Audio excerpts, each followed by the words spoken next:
Olá pessoal, tudo bem?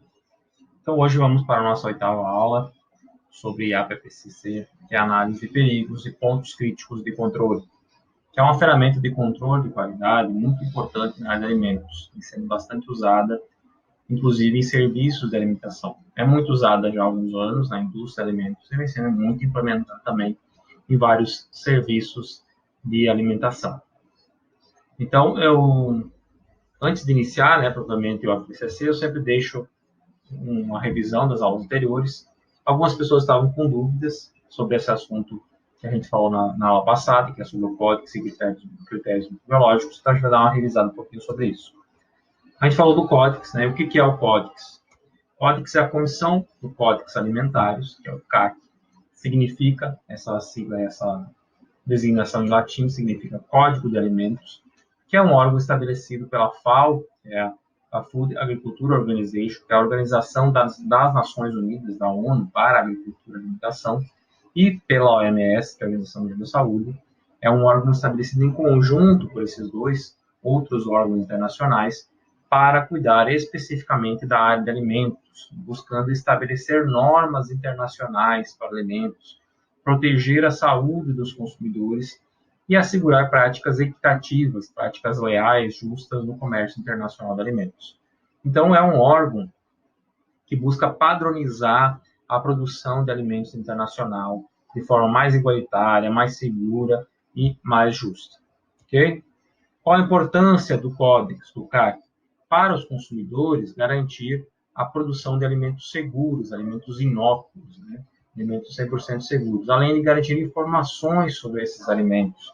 Tudo que a gente vê hoje no rótulo, na embalagem de alimento, são com base em legislações nacionais do Brasil que se basearam em recomendações e normas publicadas pelo Códex. Para os governos, para cada país que segue as recomendações do Código, qual é a importância dele? Garantir a proteção dos interesses nacionais, vai garantir que cada país consiga aprimorar e incrementar o comércio internacional, garantindo a proteção dos seus interesses, do que ele tem a comercializar com outros países, garantindo que os outros países vão ter que produzir nas mesmas normas que nós produzimos alimentos, para ter uma regra mais justa de comércio internacional. Vai garantir a proteção dos consumidores dentro do país e vai garantir a atualização de leis, de legislação nacional. O Código atualiza periodicamente as legislações, as normas, as publicações, e automaticamente essas publicações pelo Código são implementadas nas legislações nacionais de cada país. Como a gente tem a nossa LDC 12, que a gente falou na passada, que é uma legislação publicada com base nas recomendações do Códex.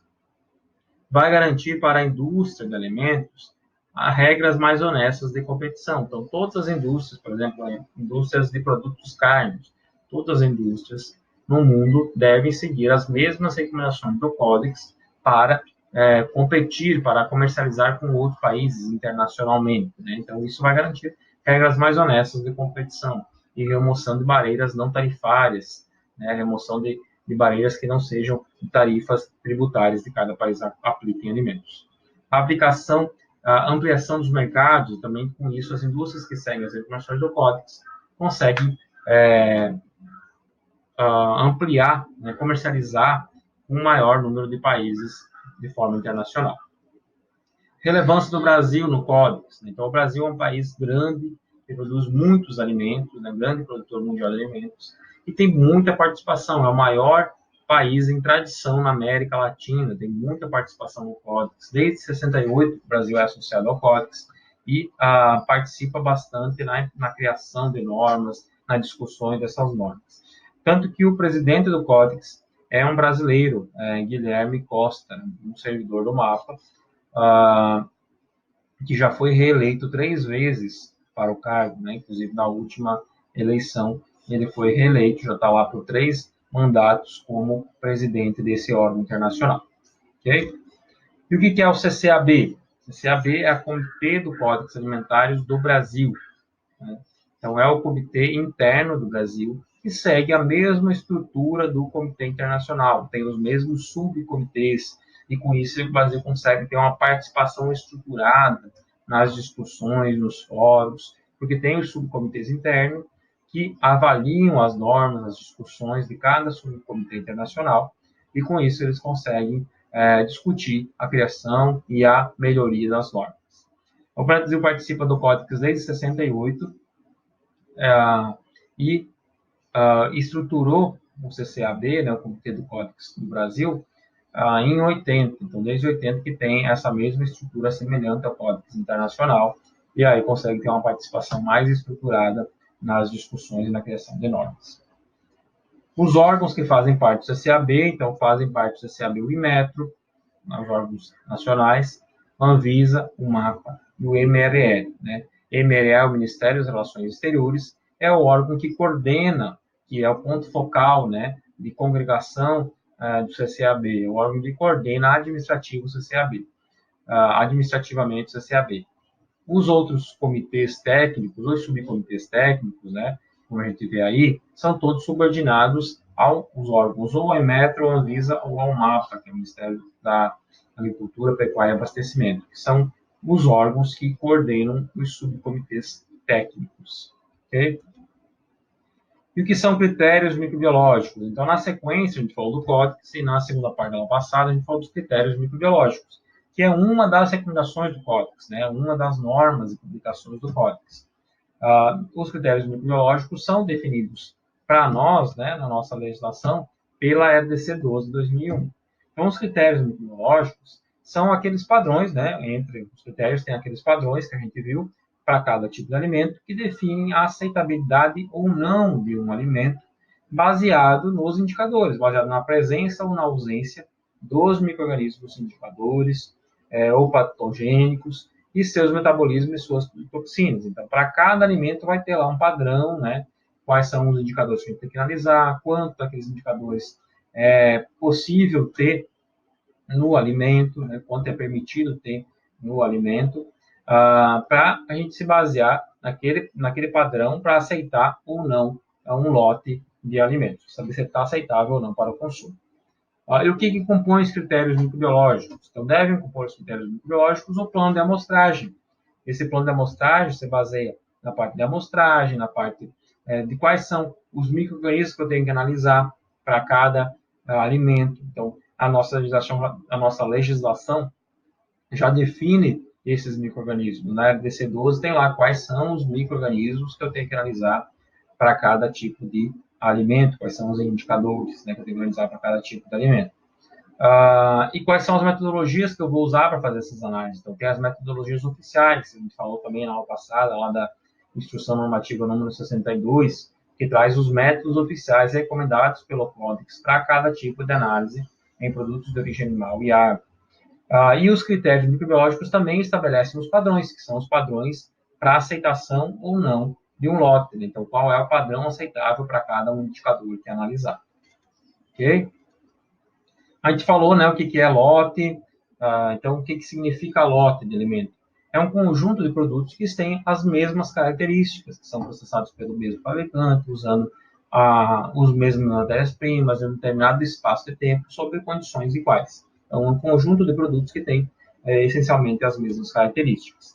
Amostras do lote é um determinado número de unidades que você vai retirar desse lote, que devem ser escolhidas ao acaso para representar adequadamente o lote.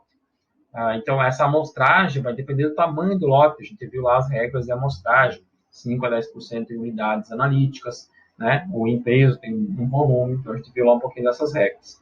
Essa amostragem deve ser feita para dessas amostras você retirar as unidades amostrais, as unidades de amostra, que são as que vão ser enviadas para o laboratório. Então, das amostras que você amostrou no lote, você homogeneiza, tira as unidades de amostra, que são as que vão ser enviadas para o laboratório para ser analisada individualmente. De cada unidade de amostra, eu vou tirar a unidade analítica, que é a porção que, de fato, vai ser usada para análise, que para alimentos normalmente é padronizada em 25 gramas ou 25 ml, padronizada para alimentos de acordo com as metodologias oficiais. Mas eu posso fazer com diferentes quantidades, é possível fazer análise com menos, inclusive, mas a metodologia oficial preconiza que se use 25 gramas ou 25 ml do produto. A gente falou um pouquinho dos métodos de análise também. Entre esses métodos, a gente falou dessa instrução normativa número 62, que traz vários métodos oficiais, eu falei de alguns, né? E principalmente a parte de diluições, que as diluições é a coisa mais importante na análise de alimentos, é o preparo adequado das diluições. Porque todos os tipos de análise, ou a maioria das análises, envolvem diluições do alimento. Porque no alimento a gente tem grande concentração, muitas vezes, da contaminação ou daquilo que eu quero analisar.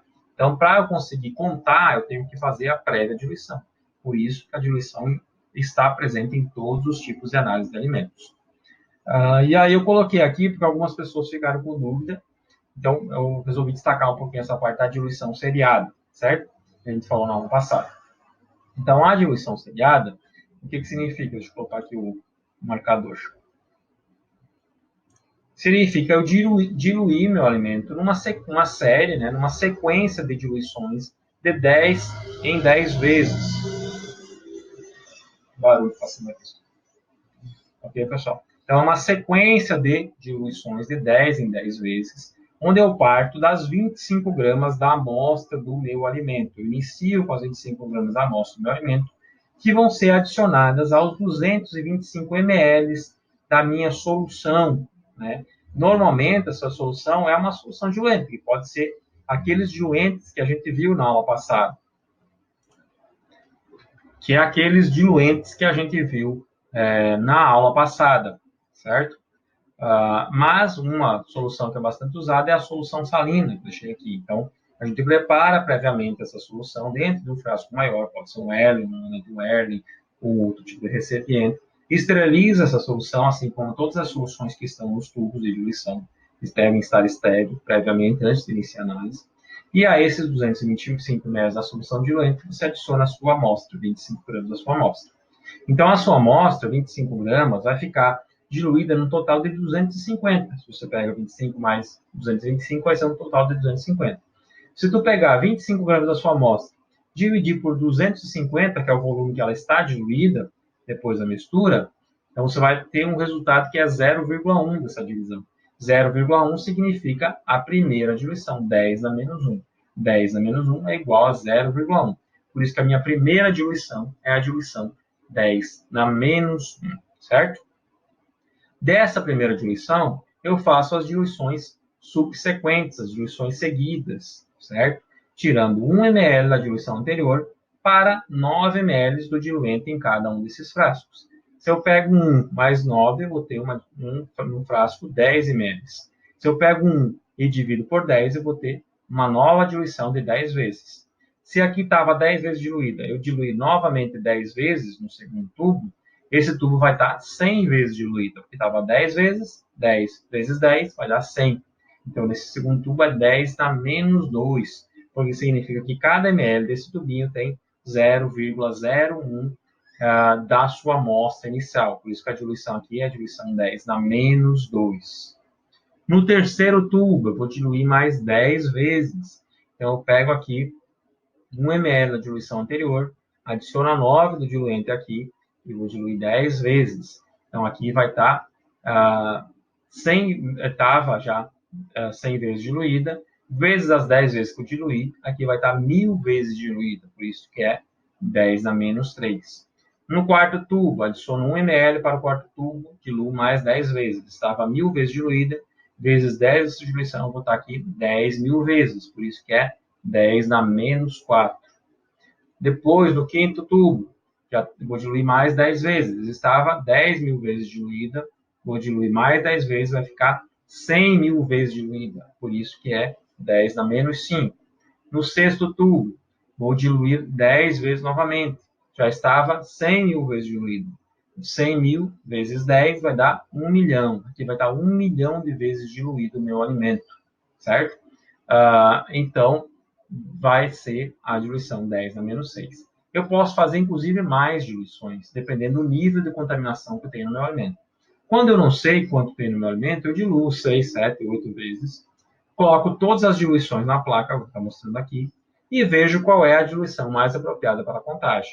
Se eu tenho já uma noção de quanta contaminação tem no meu alimento, eu faço a diluição e já coloco, como está mostrando nesse exemplo aqui, a diluição que eu já espero que dê a contagem adequada, que dê um número de contagem, dê a placa adequada para eu fazer a contagem, certo? Mas quando eu não sei, eu diluo quantas vezes for necessário e todas eu coloco na placa.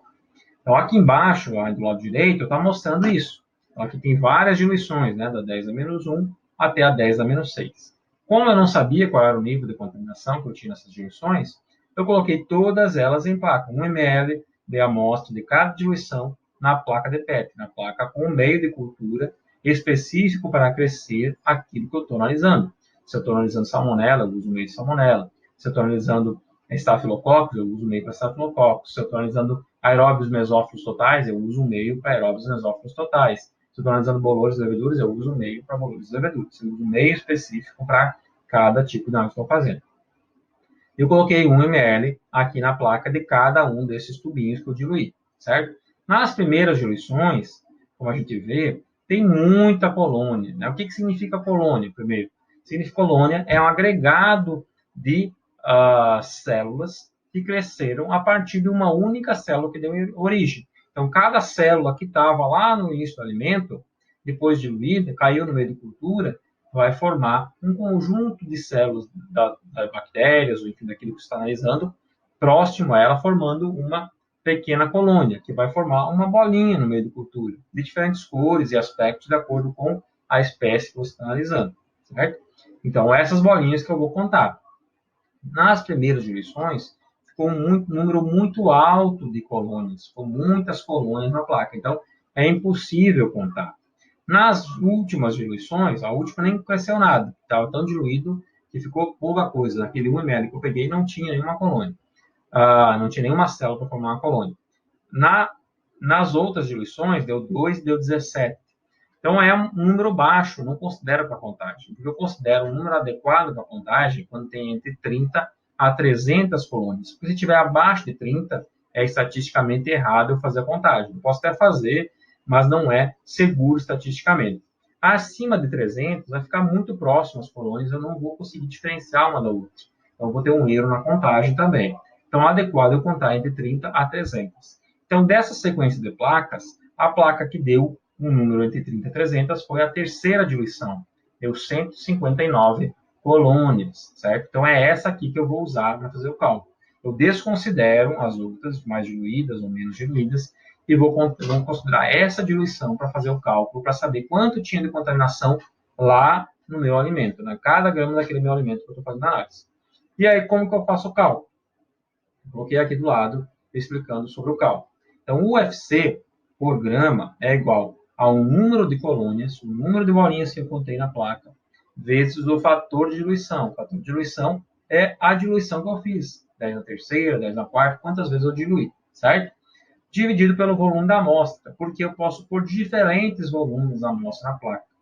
Então, para esse exemplo aqui, ele usou 1 ml, 1 ml de cada amostra na placa. Mas eu posso usar 0,1 ml, 0,5 ml, eu posso usar volumes diferentes de acordo com o tamanho da placa, certo? Então, aqui o cálculo. 159 veio da onde? Veio daqui, ó. 159 colônias, certo? Está aqui. Vezes 10 na terceira. Da onde veio 10 na terceira? Porque é o tubo, é o terceiro tubo aqui na sequência, né? É 10 na menos 3 a diluição. Então, eu vou usar o fator positivo aqui, sempre vai ser positivo. Porque se uma coisa eu dividir por 1.000, e eu quero saber quanto tinha no início, eu vou multiplicar por 1.000, não vou multiplicar por menos 1.000, certo? Mas no final eu vou ter 10 a menos 3, se eu pensar, né, na diluição. Mas se eu queria saber quanto tinha no início, eu tenho que multiplicar por 10 na terceira, para poder saber quanto eu diluí, certo? Então, vai ser aqui sempre positivo, vai ser o fator de diluição positivo.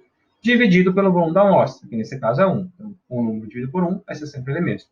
Então, o resultado aqui seria 159 vezes 10 na terceira, certo? UFC por grama. Só que eu não vou expressar o resultado desse formato, porque quando a gente viu, lembra da aula passada, que no final a gente viu os exemplos, né, de análise de alimentos, de resultados. Os resultados são sempre expressos em número com uma única casa decimal, porque a legislação era DC12 traz o padrão dessa forma também, com uma única casa decimal. Então, para ficar comparável à DC12, para poder comparar e saber se está adequado ou não, eu vou expressar da mesma forma. Então, 159 vezes 10 na terceira Tem uma vírgula aqui, né? 159,0 vezes 10 na terceira. Se essa vírgula andar uma casa para a esquerda, eu aumento uma casa aqui. Então, ficaria 15,9 vezes 10 na quarta.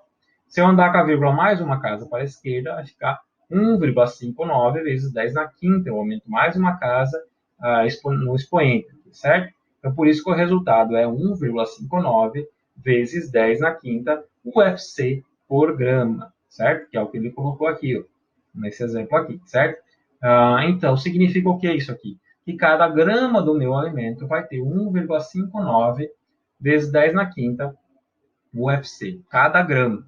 Significa o quê? Que cada grama do meu alimento vai ter 159 mil bactérias, ou, enfim, aquilo que eu estou analisando, né, nesse caso que pode ser bactérias gerais, bactérias por grama do meu alimento, certo? Então, é um número bastante alto, ok? Por isso que eu tive que diluir bastante. Certo? Espero que você tenha entendido essa parte de diluição. Então, aqui, né, só a gente falou disso também na aula passada, né? Então, depois que eu fiz essa diluição, né, esse plaqueamento aqui, como o exemplo eu fiquei aqui, vai ser específico de acordo com aquilo que eu estou analisando. Se eu estou analisando aeróbios mesófilos totais, eu vou usar um meio que cresce todos os tipos de bactérias, que é esse meio PCA, que é pleito, contagem, agar, o nome do meio. Então, o meio que cresce é um meio rico em nutrientes, cresce todos os tipos de bactérias, e vou incubar a temperatura dos mesófilos por 48 horas. Então, eu faço toda aquela parte prévia, de amostragem, homogenização, diluição, e aí faço plaqueamento de acordo com o meio que eu vou, com aquilo que eu estou analisando. Se eu quero analisar psicrófilos, incubo no mesmo meio, e incubo a temperatura mais baixa, de 7 graus por 10 dias. Se eu quero analisar termófilos, no mesmo meio, incubo a temperatura alta, por 24 horas, 55 graus. Se eu quero analisar bolores e leveduras, eu vou usar um meio específico para bolores e leveduras, que só cresce bolores e leveduras. E incubo também por 5 dias e faço a contagem. Se eu quero analisar salmonela, vou usar um meio que só cresce salmonela. Então, essa parte de diluição é muito importante, porque até a diluição, o procedimento é sempre o mesmo, meio padronizado, certo? Okay? Também a gente falou na aula passada, né, essa questão do risco produtor e risco consumidor. Então, que o plano de amostragem visa minimizar os riscos consumidor e o risco produtor. Se você faz um plano de amostragem bem adequado, você está diminuindo o risco de ter erros na sua análise, erro no seu método analítico. Então, você diminui o risco produtor e diminui o risco consumidor, certo? Então, o que é risco produtor? É a chance, é a probabilidade de se rejeitar um lote satisfatório. Como que acontece isso? Qual é a probabilidade disso acontecer? Como que aconteceria isso? Se eu fizer uma amostragem, essa amostragem não foi bem feita, eu peguei a amostra, eu contaminei na hora de amostrar, eu contaminei na hora de mandar para o laboratório, eu deixei a amostra exposta à temperatura ambiente, na zona de risco, enquanto o meu lote estava bem acondicionado, e aí a amostra deu contaminação, só que o lote não estava contaminado. Então, a contaminação estava só na amostra. E aí eu vou rejeitar o lote, porque vai depender do resultado da amostra. Aí apresentou contaminação, eu vou rejeitar esse lote. Vou descartar esse lote, só que o lote estaria adequado para o consumo. Também tem o contrário, tem o risco consumidor, que é a chance de eu aprovar um lote que estaria insatisfatório. Eu não amostrei adequadamente, peguei uma única amostra, eu peguei as 5 amostras em um único ponto, né, numa sequência, lá no início, não peguei ao longo de todo o processo de produção, e aí eu vou fazer a análise e não deu contaminação nas minhas amostras, mas o lote apresentou contaminação, e o lote não estava bom para o consumo, mas eu vou aprovar com base no resultado da minha amostra. Então, vai ter a chance sempre de eu aprovar um lote insatisfatório. Então, um plano de amostragem bem feito visa minimizar isso, mas sempre vai existir esses dois riscos, porque a gente não tem 100%, porque a gente não analisa 100% do lote, a gente analisa só uma amostra daquele lote, certo? Então, sempre vai existir esses dois riscos. Para minimizar isso, para diminuir ainda mais isso, além do plano de amostragem, a gente usa outras ferramentas de controle de qualidade, como o APPCC. O APPCC é uma ferramenta de controle de qualidade que se preocupa com todo o processo. E aí a gente minimiza a chance de acontecer erros, a chance de acontecer o risco produtor e o risco consumidor se aplicando essa ferramenta de controle de qualidade. Ok? A gente viu também sobre os planos de amostragem de 2 e 3 classes. O plano de 2 classes, que é o que a gente tem aqui à esquerda, a gente aplica o plano de 2 classes há organismos patogênicos, há indicadores que indicam a presença de patógenos, como salmonela, como E. coli, se aplica o plano de duas classes. É duas classes por quê? Porque eu vou classificar o meu lote em aceitável ou inaceitável. Só tenho duas categorias. Com base no resultado, eu classifico o meu lote em aceitável ou inaceitável, certo? Eu aceito ou descarto o meu lote. O plano de três classes se aplica a indicadores de qualidade, que tem menos risco à saúde do consumidor. E aí, como é apresenta menos risco à saúde de quem vai estar consumindo, eu vou classificar o meu lote em bom, o lote que é aceitável, apesar de não ter uma qualidade tão boa, e o lote que é inaceitável, como não posso aceitar, certo? Então, o lote vai ser classificado em três categorias de acordo com o resultado analítico. E como é que eu vou interpretar esse resultado? Com base nesses padrões que são identificados por essas letras, que é N, C, M e M. Então, o que significa cada uma dessas letras? N minúsculo significa o número de amostras que eu tenho que analisar em um determinado lote. C significa quantas dessas amostras que eu vou analisar podem apresentar defeito. M minúsculo significa o valor máximo aceitável. Até o valor de M minúsculo, a amostra não tem defeito. Ela vai ter defeito quando ela passa do valor máximo aceitável.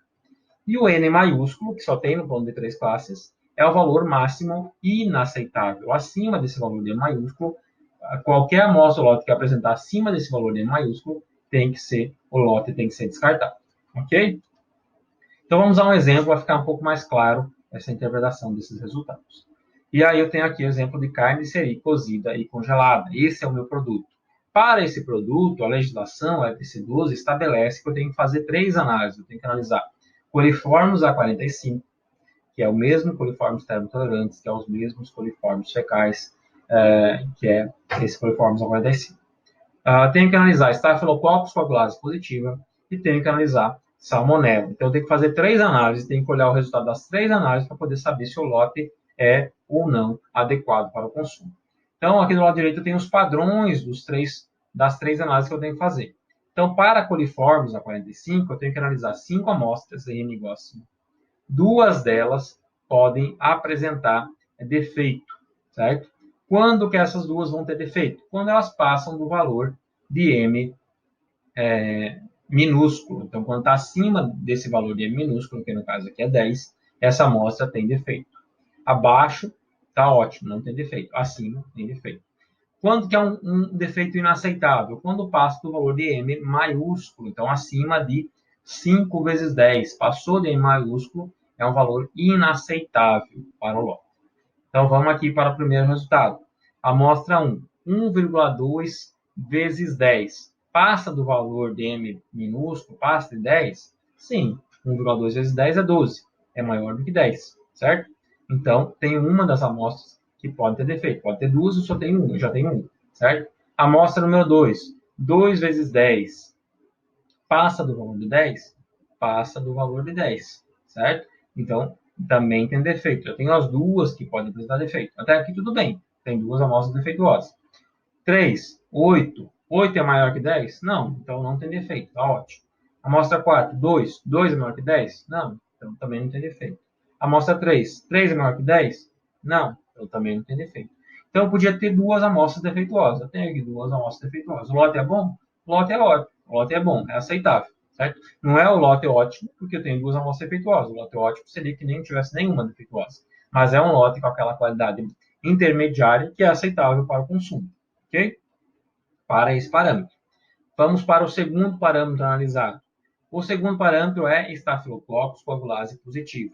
O padrão é o quê? N5, então significa que eu tenho que analisar 5 amostras desse lote, certo? 5 amostras tenho que analisar. Duas delas podem apresentar defeito. Quando que vão ter defeito? Quando passa de 10 a segunda. E quando que é um defeito inaceitável? Quando passa de 10 a terceira, certo? Então, aqui, amostra número 1, 2 vezes 10. Passa de 10 a segunda? Não, 10 a segunda é 100, 2 vezes 10 é 20, certo? Então, não é maior, então não tem defeito. Amostra 2, 3 vezes 10, passa 10 a segunda? Também não tem defeito. Amostra número 3, 2 vezes 10 a segunda, é maior que 10 a segunda? É maior que 10 a segunda, então tem uma amostra defeituosa. A amostra número 4. 4 vezes 10 segunda. É maior que 10 segunda? É, tem duas amostras defeituosas já. Amostra 5. 2 vezes 10 segunda. É maior que 10 segunda? Também é. Então, tenho 3 amostras defeituosas. 3 amostras, só podia ter 2. Então, a gente já sabe que para estafilococcus está impróprio para o consumo. Ok? Mas vamos para o terceiro padrão, que tem que analisar, que é a salmonela. Salmonela, tem que analisar 5 amostras no lote. 0, quantas pode ter defeito? 0. C igual a 0, nenhuma pode apresentar defeito. Qual é o valor máximo aceitável? Nada, 0, ausência. Então, vamos para o resultado. Amostra 1, ausência 25 gramas. Ok. Amostra 2, ausência. Amostra 3, ausência. Amostra 4, ausência. Amostra 5, ausência. Então, todas as amostras deram ausência. Então, salmonela está ok. Então, como que fica? Eu posso consumir ou não a carne de siri cozida e congelada? Não posso consumir. Apesar do resultado ter dado satisfatório para coliformes e para a salmonela, o resultado de Staphylococcus aureus positiva passou do parâmetro estabelecido pela EDC12. Então, o lote está impróprio para o consumo por causa da contaminação de Staphylococcus aureus positivo. Ok? Espero que vocês tenham entendido essa parte aqui, é bastante importante, vocês vão se preparar com isso no estágio, e vai cair também na prova, essa interpretação, então entendam bastante isso, ok? Petem, ficaram com dúvida, perguntem, olhem os outros exemplos da aula passada também, ok? Então vamos para a nossa primeira parte da aula de hoje. Então essa aula de hoje, que é sobre a PCC, no material da aula que eu passei para vocês, está um arquivo único de PDF, que é o mesmo material que está aqui, certo? Aqui só está, eu estou dividindo em duas partes a gravação para ficar melhor na hora de quem vai assistir e também para gravar um pouco melhor. Que na verdade eu estou gravando pela quinta vez essa aula, espero que hoje funcione. Agora funcione, porque tive muitos problemas na gravação hoje, ok? Então vamos lá para a parte 1 da aula. APPCC, que a sigla em inglês significa HACCP, ok? Que é a análise de perigos e pontos críticos de controle. Então, a análise de perigos e pontos críticos de controle é uma das ferramentas de controle de qualidade, que está aqui embaixo. Então, a gente tem uma diversidade de ferramentas de controle de qualidade, certo? De várias ferramentas. A gente vai falar de mais algumas delas nas próximas aulas. Então, uma ferramenta muito importante é as boas práticas de fabricação. A gente vai falar das boas práticas de fabricação, do manual de boas práticas de fabricação, que é obrigatório para a indústria de alimentos, para os serviços de alimentação, de acordo com a RDC 216 e a RDC 275. Agora, nas próximas aulas, a gente vai falar bastante de legislação, então é um assunto um pouco mais cansativo, então vocês têm que ter um pouco mais de atenção e se dedicar um pouco mais também, certo? Então, as boas práticas de fabricação, a gente vai falar ainda delas. E nesse mesmo assunto delas, que é a mesma resolução que trata, a gente vai falar dos procedimentos padrão de higiene operacional e dos POPs, né, que é o procedimento operacional padrão. Então, é a padronização de alguns procedimentos de higiene, padronização de alguns procedimentos de operação de modo geral, que são obrigatórios para as indústrias de alimentos e para os serviços de alimentação. Tudo isso são tratados pela RDC 275 e pela RDC 216, que a gente vai falar nas próximas aulas. E isso aqui são pré-requisitos para a implementação da PPCC. Antes de implementar uma PPCC, eu tenho que ter implementado isso na indústria de alimentos, certo? Eu vou falar um pouquinho disso. O gerenciamento de qualidade. Então, tem uma série de ferramentas de gerenciamento de qualidade, de certificações, uma série de ISOs, né? São a série ISO, que são certificações de qualidade para as indústrias que seguem determinado padrão de qualidade, elas conseguem obter a certificação ISO.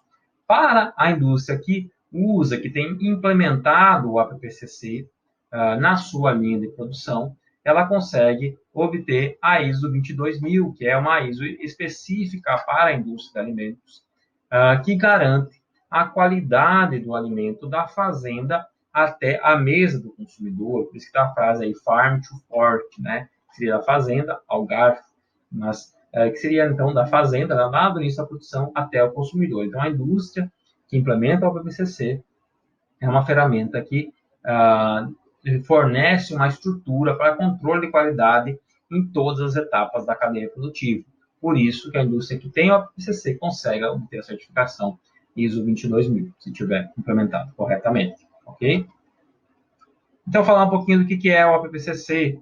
o APPCC se baseia nessa ferramenta, em outra ferramenta, né, que é a ferramenta de análise de modos e efeitos de falha, onde a gente busca identificar em um processo quais as possíveis falhas que podem acontecer, quais a gravidade e a probabilidade de acontecer essa falha, né, avaliar a detecção e o risco dessa falha e implementar melhorias para evitar que essa falha aconteça, implementar algum gerenciamento, alguma prevenção para evitar que essa falha aconteça. Então, o APPCC é uma ferramenta baseada nessa análise de modos e efeitos de falha, que observa em cada etapa do processo aquilo que pode dar errado e quais as prováveis causas de acontecer aquele erro, quais os efeitos se acontecer aquele erro e previne que aquele erro aconteça, certo?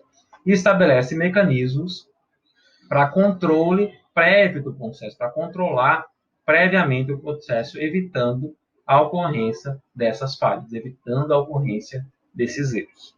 Ok?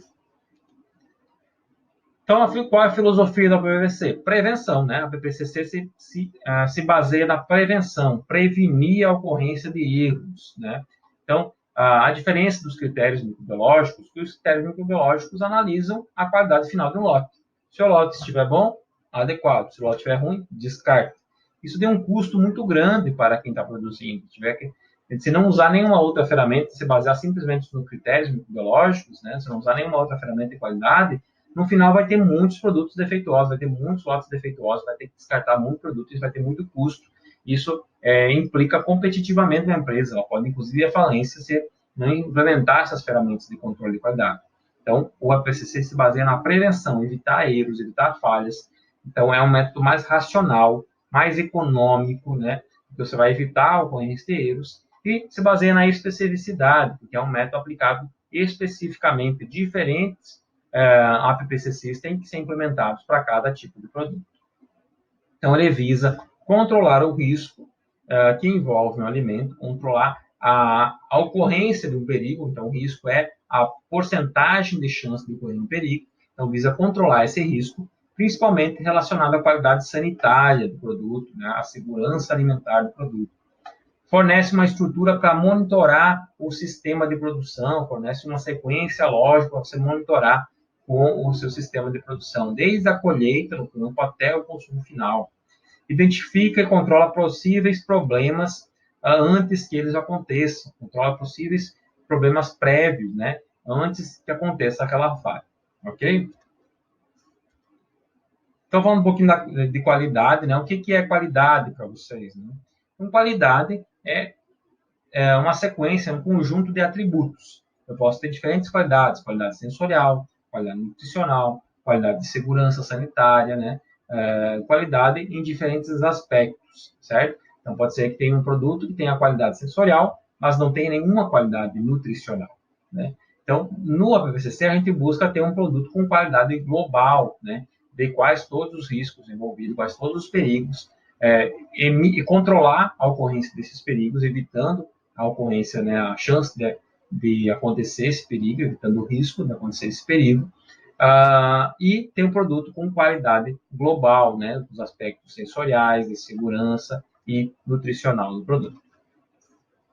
A evolução da qualidade, né, então, inicialmente a qualidade se entendia como qualidade um padrão estabelecido, então, ainda acontece isso muitas vezes na indústria pequena, né, o proprietário não estabelece um padrão interno, né, ou o padrão é aquele do critério biológico estabelecido e produz para chegar lá. Se não chegar, descarta, né? Se chegar, vende, certo?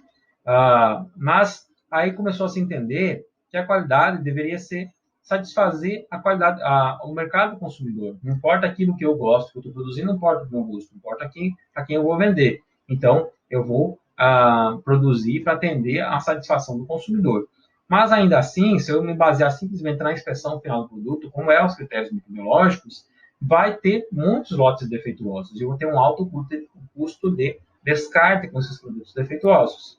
E aí, isso implica em competitividade para a empresa. Então, por isso que a gente tem que implementar ferramentas prévias do controle de qualidade para não acontecer as falhas e não ter lotes defeituosos, né?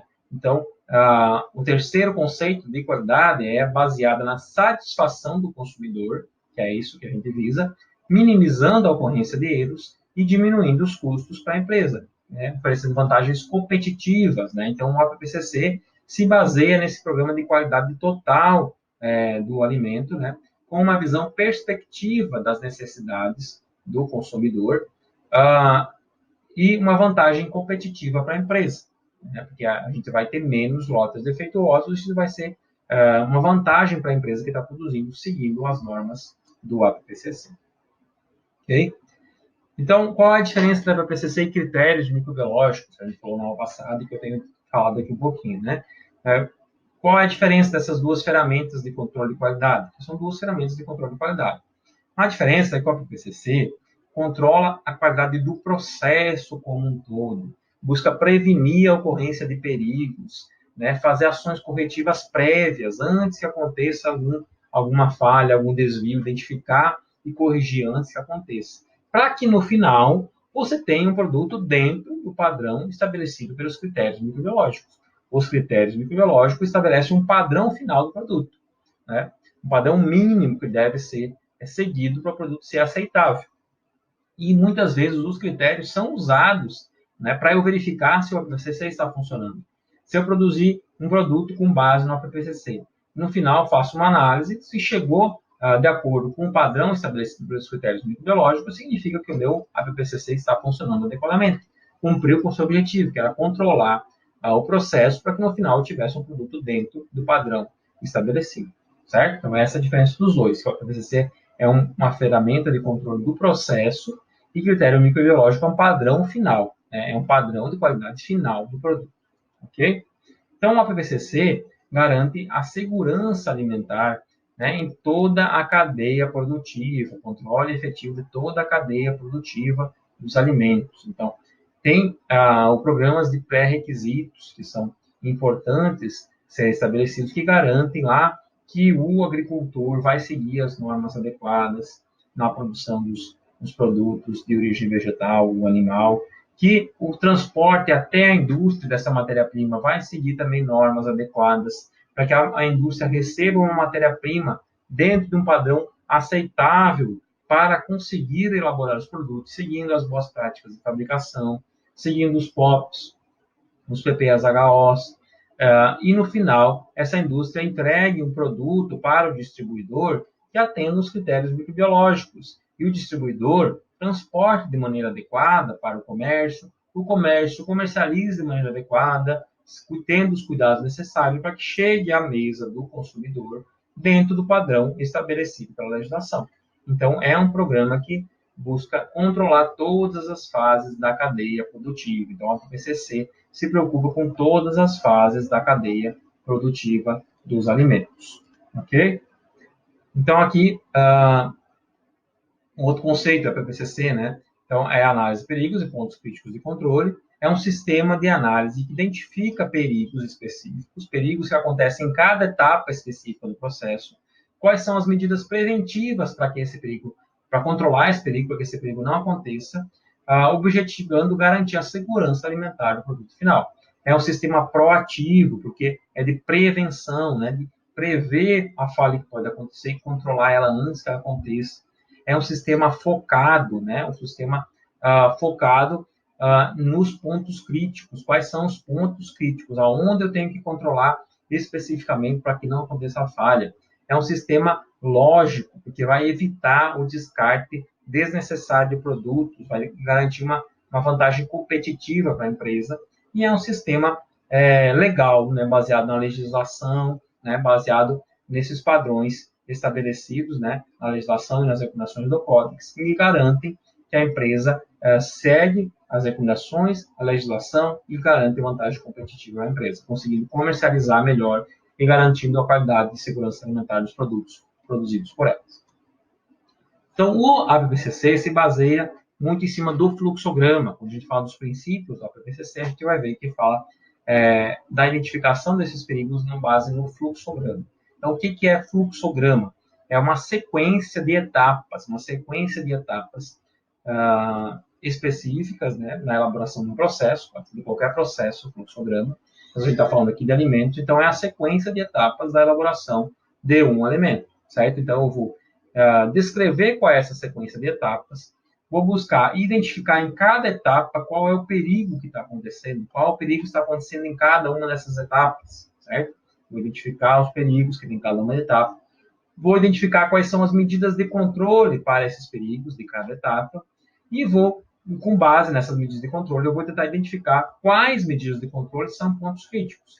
Que nem todas as medidas de controle são pontos críticos. Tem algumas que são críticas, outras são medidas que podem prevenir, que podem ajudar, mas se elas falharem, vai ter lá o ponto crítico, que é o ponto que vai controlar esses perigos. Então, se essas medidas, que são medidas gerais, falharem, os pontos críticos são os pontos onde não pode haver falhas, porque eles buscam controlar, inclusive, as falhas que acontecem nas medidas de controle gerais, que não são pontos críticos. Ok?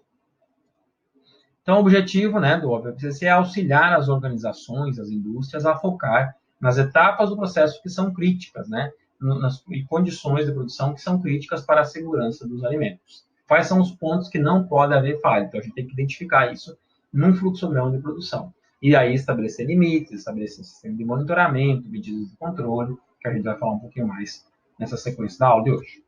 Ok? Então, ainda para entender essa parte do OPPCC, a gente precisa entender qual é a diferença de perigo, risco e severidade. Então, perigo, né, eu gosto dessa imagem do tubarão, que exemplifica um pouquinho isso, é uma analogia, ok, gente? Quero que vocês entendam que isso é uma analogia com o nosso assunto, que é a parte microbiológica, né? Então, o perigo é um agente químico, físico, biológico, que vai causar um dano. Então, nessa imagem, quem é o perigo? É o tubarão. O tubarão é o agente que pode provocar um dano, que pode levar um braço, uma perna ou a vida de uma pessoa, certo? O que é o risco? O risco é qual risco você está exposto se você for tomar banho na praia de Boa Viagem, certo? É uma probabilidade, uma chance de você se expor ao perigo, certo? É a chance daquele perigo acontecer, certo? E a severidade é o nível de dano caso o perigo aconteça. Se acontecer aquele perigo, qual é o nível de dano? Né? Você pode perder um braço, perder uma perna, certo? Pode perder algum membro se acontecer aquele perigo, ok? Então, trazendo aqui para o nosso contexto, né, perigo é qualquer propriedade biológica, química ou física que pode causar um dano inaceitável à saúde do consumidor. Então, quando passa daqueles dos critérios, dos padrões, lá, do valor máximo inaceitável, do valor máximo aceitável, passa de lá, é um perigo para quem está consumindo. Se tiver uma contaminação química também, no valor acima do valor aceitável, além dos GRAS, né, é um perigo. Se tiver uma contaminação física, também além daqueles padrões que a gente viu lá da EDC 14, né, dos padrões macroscópicos, também significa um perigo, certo? Risco é a probabilidade daquele perigo acontecer em alguma etapa. A manutenção de um alimento, por exemplo, né, pronto à temperatura ambiente. Se eu preparei um alimento e vou deixar ele à temperatura ambiente, que é a nossa zona de risco. Por que é a zona de risco? Porque há um risco, né, uma chance de haver contaminação se ele ficar nessa faixa de temperatura da zona de risco, que é a temperatura ambiente, pois existe uma grande probabilidade, uma grande chance de ocorrer um perigo microbiológico. Severidade é relativa ao tamanho do perigo. Então, qual é o tamanho do perigo caso ela aconteça? Qual a gravidade do perigo quando consequente, né, quanto consequências resultantes da sua ocorrência? Caso ocorra o perigo, qual é a gravidade do dano? Então, no caso de uma infecção, de uma contaminação microbiológica, pode provocar uma infecção intestinal, uma intoxicação, né? Inclusive, em alguns casos de complicação, levar à morte de algumas pessoas. Ok? Então, busque entender isso. Então, falar um pouquinho desses conceitos e da evolução e da origem do APPCC, né? Como o APPCC surgiu na indústria de alimentos. Então, ele surgiu lá em 1950, no APPCC, na indústria química. A indústria química é uma indústria bastante danosa, que provoca bastante danos, né? Produz muitos passivos ambientais, muitos resíduos que podem provocar dano ambiental. Então, para controlar melhor a indústria química, evitar esses danos, eles criaram uma ferramenta para identificar as falhas e prevenir que essas falhas acontecessem. E aí surgiu o APPCC. Ele foi importado para a indústria da energia atômica, né, aí entre 50 e 70, a indústria da energia atômica, que é uma indústria também muito perigosa, que provoca muitos danos à saúde, muitos danos ambientais, importou essa ferramenta de controle de qualidade para garantir maior segurança nos processos de produção de energia atômica, né. Em 60, a NASA, no início de suas viagens espaciais, precisava garantir a segurança alimentar dos astronautas. Então, eles mapearam, né, todos os perigos e quais os riscos desses perigos acontecer no espaço, e entre esses perigos estava os perigos de contaminação alimentar dos astronautas. E eles precisavam de uma ferramenta que garantisse que o alimento que fosse para o espaço fosse 100% seguro.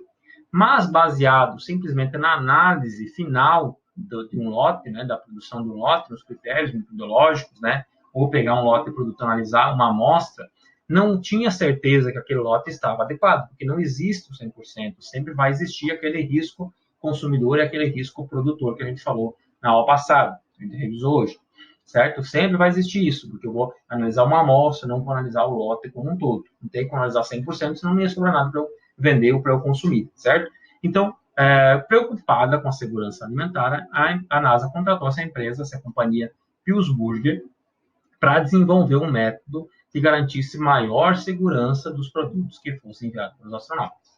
E aí a Pillsbury foi buscar uma ferramenta e foi lá na indústria química, né, na indústria de energia atômica, e trouxe essa ferramenta de controle de qualidade, que é o APPCC, que é análise de perigos e pontos críticos de controle.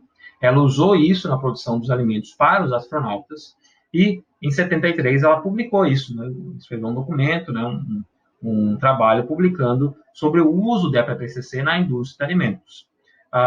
Em 85, já se popularizou isso nos Estados Unidos e as outras indústrias começaram a usar isso para garantir maior segurança aos seus alimentos. As agências regulatórias, né, como de cada estado, né, tem agência regulatória que controla a qualidade dos produtos, começaram a recomendar que as indústrias viessem seguindo isso.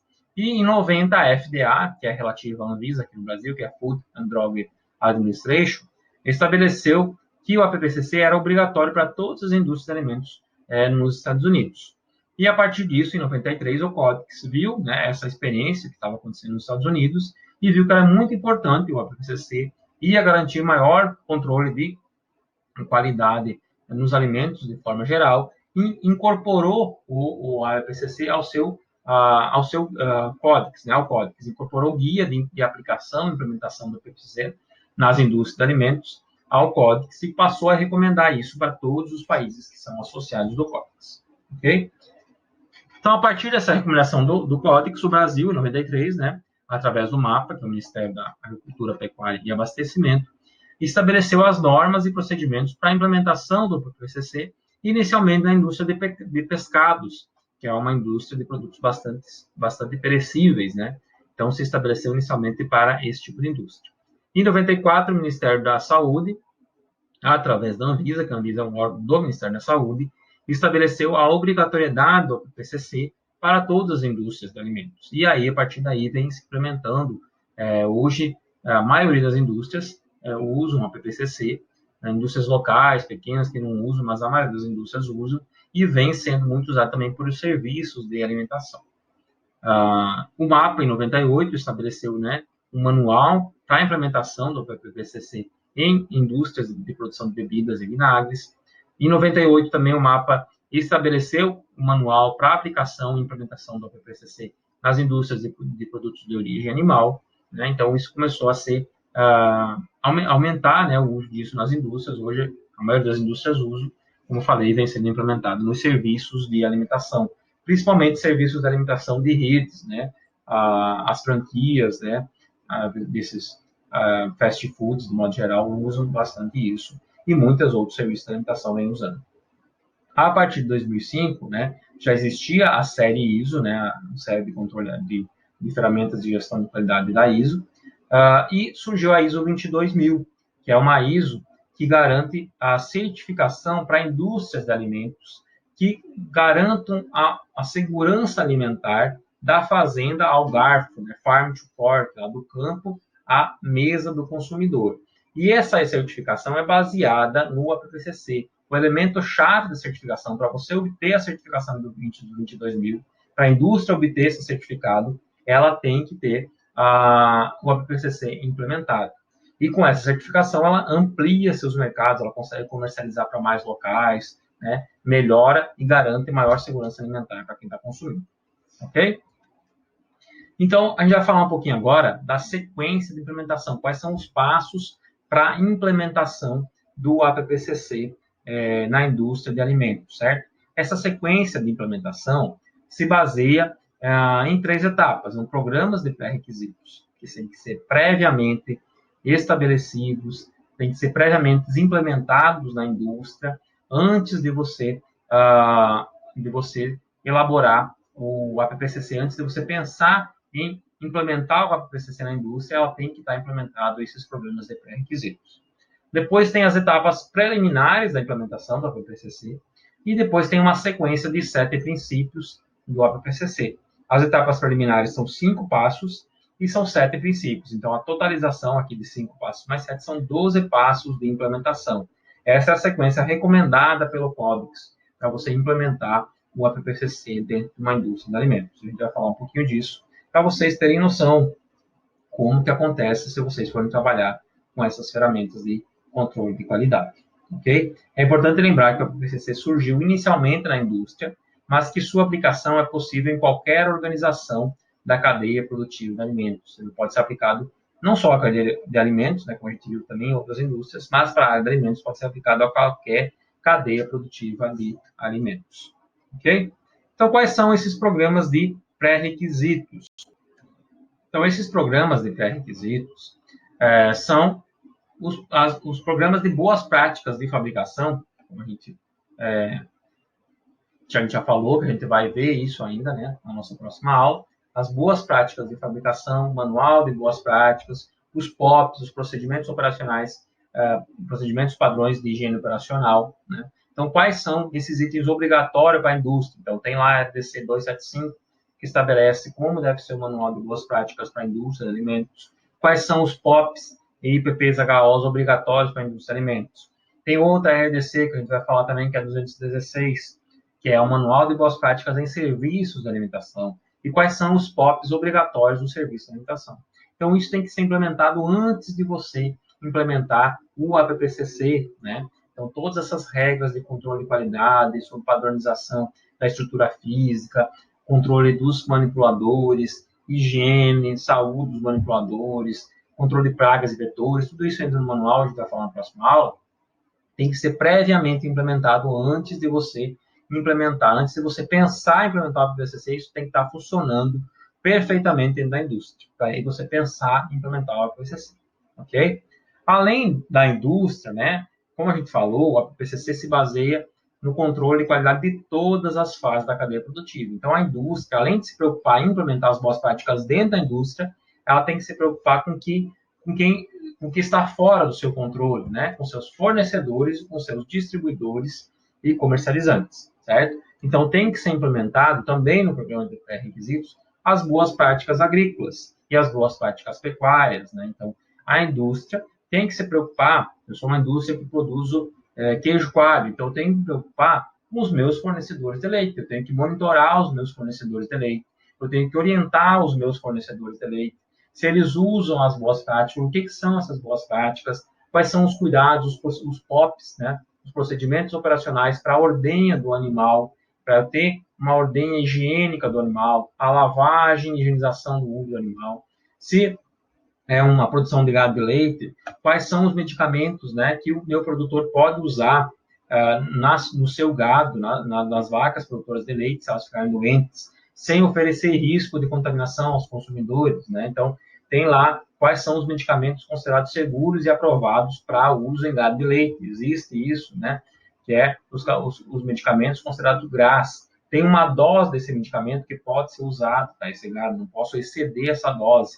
Além disso, se eu usar esse medicamento, tem um prazo de carência, tem tantos dias que eu tenho que tirar o leite do animal e jogar fora, que eu não posso usar esse leite, comercializar esse leite. Então, o produtor tem que garantir isso, a indústria não tem como monitorar isso, ela tem que trabalhar com o produtor para que ele use só medicamentos seguros, considerados GRAS, use só a dose segura ele respeite a carência do produto, tá? Antes de descartar o produto, certo? Ele respeite esse prazo de carência, ok? Então, tem que ter esse controle, tem que ter esse cuidado com o produtor, né? Tanto o produtor de produtos pecuários quanto o produtor de produtos agrícolas. Produtor de produtos agrícolas, como está mostrando aí esse produtor de alface, né? Esse é um fornecedor de alface para o McDonald's, né? O Burger King, para uma dessas grandes redes de fast foods. Então, eles têm que saber quem é o produtor, se o produtor produz alface usando apenas produtos permitidos, adubos permitidos, agrotóxicos que são permitidos,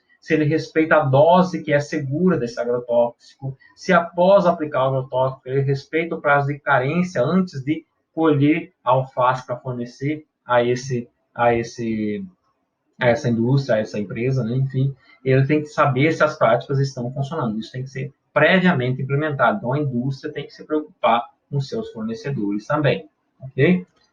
Depois, ela tem que se preocupar com quem vai distribuir o seu produto, com quem vai comercializar o seu produto. Tem que implementar as boas práticas de distribuição e comercialização do seu produto. Tem que se preocupar se os distribuidores controlam, por exemplo, um produto, um queijo, que é refrigerado. Então, ele tem que sair da indústria refrigerado, ele tem que ir até o comércio refrigerado. Então, se houver uma falha nesse caminhão que está fazendo transporte, né, tem que ter um plano, né?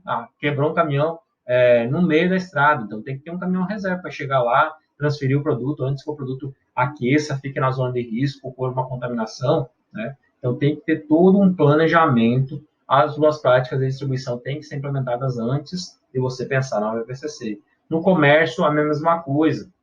Normalmente, tem os promotores de venda que têm contato direto com os comércios, né, com os comerciantes, e esses promotores de venda vão ter o contato de orientar o comerciante aos cuidados que tem que ser necessários para o seu produto, como deve ser a exposição do produto, se é um produto refrigerado, como o queijo que eu estava usando de exemplo, ele tem que ficar sobre refrigeração, tem que ser exposto para a venda sobre refrigeração, certo? Então, tem que ficar, manter a temperatura adequada para a exposição. Então, se aquele comércio não faz a prática irregular de desligar o refrigerador à noite, que pequenos comércios, muitas vezes desorientados, fazem isso, desligam o refrigerador em um momento, no momento noturno, porque está congelado, então até amanhã cedo não vai descongelar. Mas vai oscilar a temperatura, vai aquecer, mesmo que não descongela, vai chegar muito próximo de 0 grau, vai passar um pouquinho, vai ficar ali menos, vai ficar em 2 ou 3 graus positivo, e isso vai facilitar, como a gente já falou lá dos indicadores, o crescimento dos psicrófilos. Então, vai ter uma contaminação que pode acontecer ali também.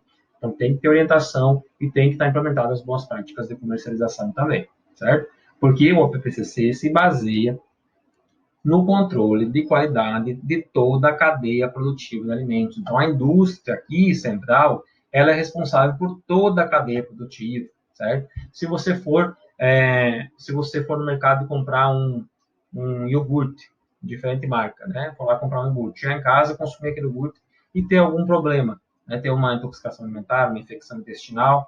O primeiro contato que você vai ter é com o saque que está na embalagem do produto. Você vai ligar para a indústria. Você pode até ir ao comércio reclamar, né? Mas você vai... Primeiro contato está lá no saque, né? Que é o número que está disponível. Então, a indústria, ela é responsável por todas as fases, até chegar na sua mesa, até você consumir, até o que você faz com o produto depois que você compra, a indústria tem que prever o perigo que pode acontecer depois que você tirou o produto do mercado para levar para casa.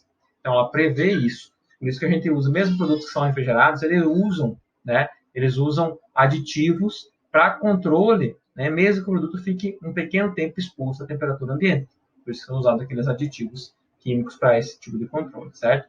Então, a PPCC se baseia desde a agricultura, né, até a pecuária, até chegar na indústria dos alimentos e matérias-primas, a distribuição, a comercialização, para garantir que chegue à mesa do consumidor final 100% seguro. Por isso que o PPCC é certificado pela ISO 22000, que é a ISO que certifica lá os alimentos da fazenda ao garfo do consumidor, né? Farm to fork, da fazenda ao garfo, da fazenda à mesa do consumidor, certo? Então, o programa, ou a PPCC, é um programa geral de controle de qualidade, ok? E na parte 2 a gente vai falar das outras sequências de implementação, dos outros 12 passos, né, que são os programas de pré-requisitos e as etapas preliminares, e os 7 princípios da PPCC, ok?